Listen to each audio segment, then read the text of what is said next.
Makanya Nabi pun selevel Nabi Muhammad SAW. Ketika beliau akan mulai menghafal, itu oleh Allah diberikan rumus untuk mengentaskan semua kesulitan hafalan. Bagaimana rumusnya? Perhatikan kalimatnya. Ketika kalimat pertama diturunkan kepada Nabi, untuk kemudian Nabi bacakan, Iqra. Di Gua Hira itu, di Jabal Gunung Cahaya. Iqra, baca. Apa jawab Nabi? Ma ana biqari. Saya nggak bisa baca. Jawabannya nggak bisa. Padahal saat itu, Nabi sedang tidak pusing. Ya, nggak bisa baca. Iqra kedua, ma ana biqari. Saya nggak bisa baca. Iqra yang ketiga, baca. Ma ana. Lantas dipeluk oleh malaikat Jibril. Perhatikan dengan sempurna kalimatnya. Maka dibacakanlah Iqra bismi rabbikal ladzi khalaq. Ya Muhammad SAW, bacalah, mulai baca, ikuti bacaan ini, hafalkan ini, lakukan bismi rabbik, karena Allah. Lakukan karena Allah. Bismi rabbikal ladzi khalaq, yang menciptakan kamu saja. Itu begitu mudah. Penciptaan itu begitu rumit dibandingkan dengan membuat kamu bisa membaca. Membuat kamu bisa mengikuti bacaan. Itu lebih rumit mencipta manusia. Tapi mencipta pun begitu mudah bagi Allah. Apalagi menjadikan kamu bisa mengikuti bacaan.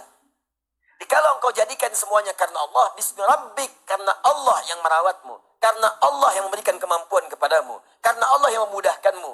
Jangankan engkau belajar, tak belajar pun, tak ada guru pun, tak ada sekolah pun. Seperti engkau sekarang ini, engkau tidak punya ajarkan membaca, engkau tidak pernah sekolah, engkau tidak pernah talaki, maka Allah akan jadikan mudah seperti Allah mudah menciptakanmu. Saatnya apa? Bismillahirrahmanirrahim, karena Allah. Nah, ini banyak penghafal Quran sekarang ini, sebagian di antara mereka, ini menjadikan niat itu bercampur. Ya, siapa yang pengen jadi hafid? Boleh angkat tangan. Yang pengen jadi hafid. Nah, langsung ganti nama. Dari Asep jadi hafid. Ya. Nah, dari Joni jadi hafid. Dan dari Stephen jadi hafid. Ganti aja. Itu lebih cepat. Ya. Terserah. Mau Allah kasih berapapun gak ada masalah. Tuntutan itu yang seringkali membebani ketika menghafal. Hafid, hafid, hafid, hafid. Masya Allah, akhi. Sudah hafal? Sudah jadi hafid belum? Alhamdulillah. Berapa sekarang?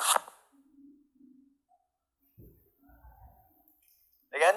Nah, jadi tuntutan untuk menghafal itu kembalikan kepada Allah. Terserah Allah makasih berapa. Yang penting kerjakan karena Allah. Sehingga hafalan gak ada beban. Ya, lakukan aja, nikmati. Baca, baca, baca. Mau dikasih juz pertama, alhamdulillah. Masuk juz kedua, alhamdulillah. Ini penting saya sampaikan karena ini kasus yang terjadi dalam peserta karantina.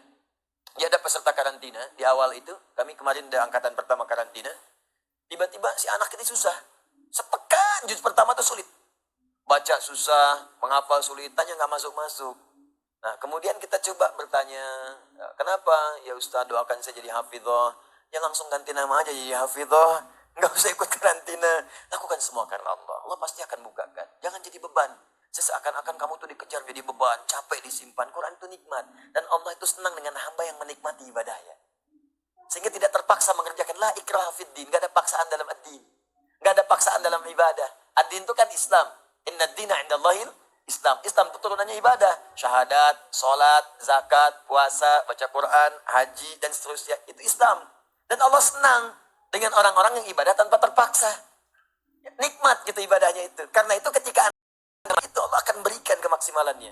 Maka apa yang terjadi? Setelah dia kemudian tenangkan dirinya, lakukan semua karena Allah, gak ada beban dalam dirinya, Allahu Akbar. Setelah peristiwa itu pekan yang kedua nyusul. 2 juz, 3 juz, 4 juz, tiba-tiba 10 juz saja. Ya, terakhir saya tinggal mau ke Mekah udah 20 juz. Yang pekan pertama 1 juz itu nggak masuk-masuk, susah. Pekan kedua nyambung 5 juz, 6 juz. Pekan ketiga 12 juz, 13, 14 juz. Pekan keempat 20 juz. Nyambung. Saya pulang ke sini udah nggak ada, ternyata udah 30 juz. Masya Allah, ya sudah pamit dari dulu karena harus segera kembali untuk sekolah. Anak 9 tahun, udah bayangkan. 9 tahun.